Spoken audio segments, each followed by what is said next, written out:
So tell me a little bit of what you have in here. Well, this is our snowmobile exhibit. We looked for the rarest, most unique snowmobiles. We've got snowmobiles from Italy. We got a snow plane here, which is actually it's an ice sled for the lakes and that. What a lot of people don't realize is we conquered air before we conquered snow.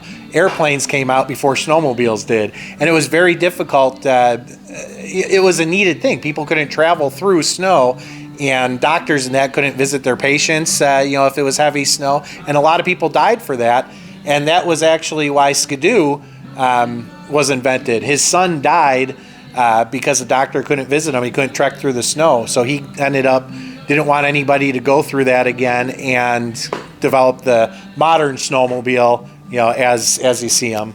So do you know how to snowmobile? I do know how to snowmobile, but personally, the best enjoyment that I can get out of a snowmobile is a place like this where I can look at it, heated and indoors. I don't like the cold. I'm with you on that one.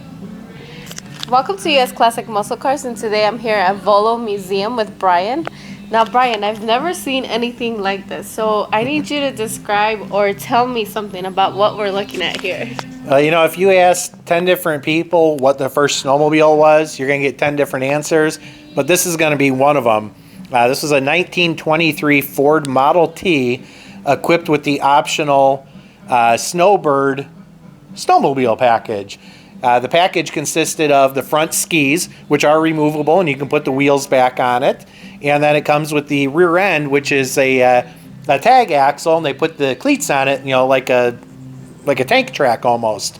They narrowed the axles as well because they would drive these down, trails. They weren't, driven on roads, and the trails are much narrower, than the roads are. It would come with a 2-speed transmission to get the extra power needed to push it through the snow. But very, very few of these were ever produced. I think it was around like 75. And the reason for that is because a Model T brand new was about $500, and this option was about $500. So it was, doubled the cost of the vehicle to get the snow package.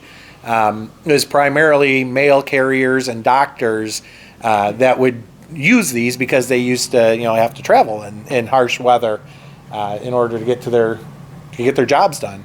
But very rare, very unique. Yes, unique, I can say that. Now here's another example of how it was in use.